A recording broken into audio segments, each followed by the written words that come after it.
don mun ga nassin da Allah tabaraka wa ta'ala yake cewa na sanya mawadata wakilai na ne, na ba su dukiya, na ba su arziki, na wakilta su akan iyalaina.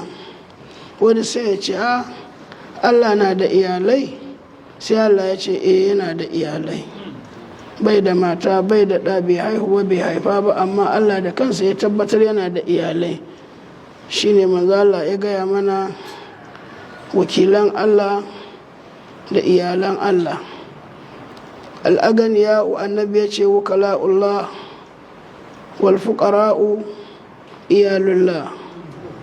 Wal aganiya'u wukala'ullahi ala iyalillah. To wannan ya zama wajibi mu duba mu gani. Har ma ƙarshen hadisin annabi yake cewa idan wakilan Allah suka kula da iyalan Allah, sai Allah ya kula da su, ya ƙara musu arzikin. dama riƙo ne don ku kula da iyalaina ne. Idan kuma masu arziki wakilan Allah ba su kula da iyalan Allah ba, sai Allah ya ƙwace arzikin ya ba wasu wakilan da za su kula masa da iyalansa. Saboda haka 'yan uwa, ko da matarka ce ko ɗanka ne ko wane ne, ka yi ƙoƙari ka faranta masa, ka saka masa jin daɗi yayin da kake da shi. Da duk yayin da kake da shi ka dinga jin ka kai wakilin Allah ne akan wanda ba shi da shi, kuma kai mai koyi ne da manzon Allah sallallahu alaihi wasallama a cikin al'ummarsa. Shine uba na wannan al'umma, shine kat kowa da kowa gurin manzon Allah yake karɓa. To ka tabbatar kana taya manzon Allah aikin hidimar al'ummarsa da kyautata musu. Kar ka zama sanadi na jefa ɗaya daga cikin al'umma ga baƙin ciki da damuwa da talauci. A'a, ka yi ƙoƙari iya gaskiyar ƙoƙarin yadda za ka iya, kaga ka sa wa musulmi ɗan uwanka ɗaya daga cikin al'ummar annabi Muhammad, kuma ɗaya daga cikin iyalan Allah, ka sa masa farin ciki, ka kawar masa da damuwa, da yi masa alkhairi gwargwadon yadda za ka iya. Karka ce sai ka tara dukiya ka fi kowa sannan za ka iya taimako, ba haka ba ne. Allah ya nuna mana, ya koya mana tun da ya ce mu yi, sai ya gaya mana yadda za mu yi. Sai Allah ya ce mai yalwa da yawa ya yi gwargwadon yalwarsa, wanda yake da kuntataccen arziki bai da yadda zai ɗan kaɗan ne, to ya yi gwargwado, amma ba a ce kar a yi ba.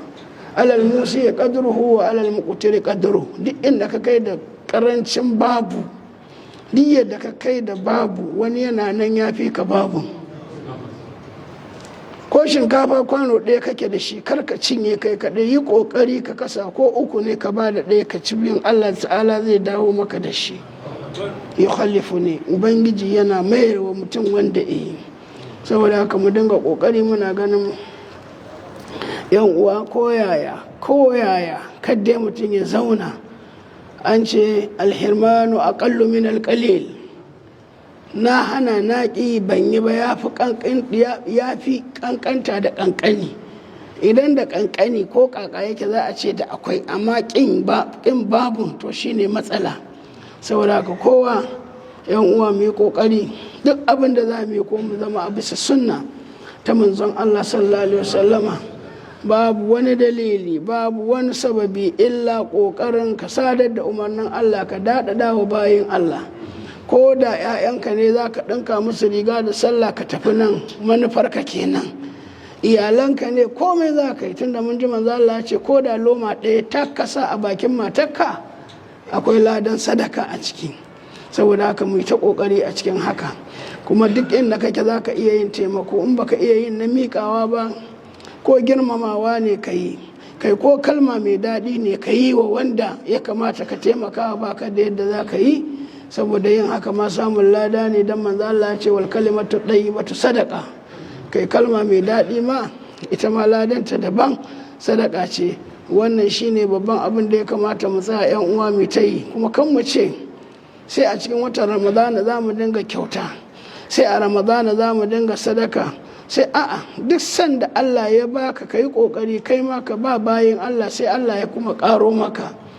Kuma akawunt naka na lahira kana turawa yana cika, kana turawa ran da zaka je zaka ji daɗi, zaka ga duk abin da ka yi wa bayan Allah dan Allah koyi da manzo Allah zaka samu komai hadiran Allah kiyama.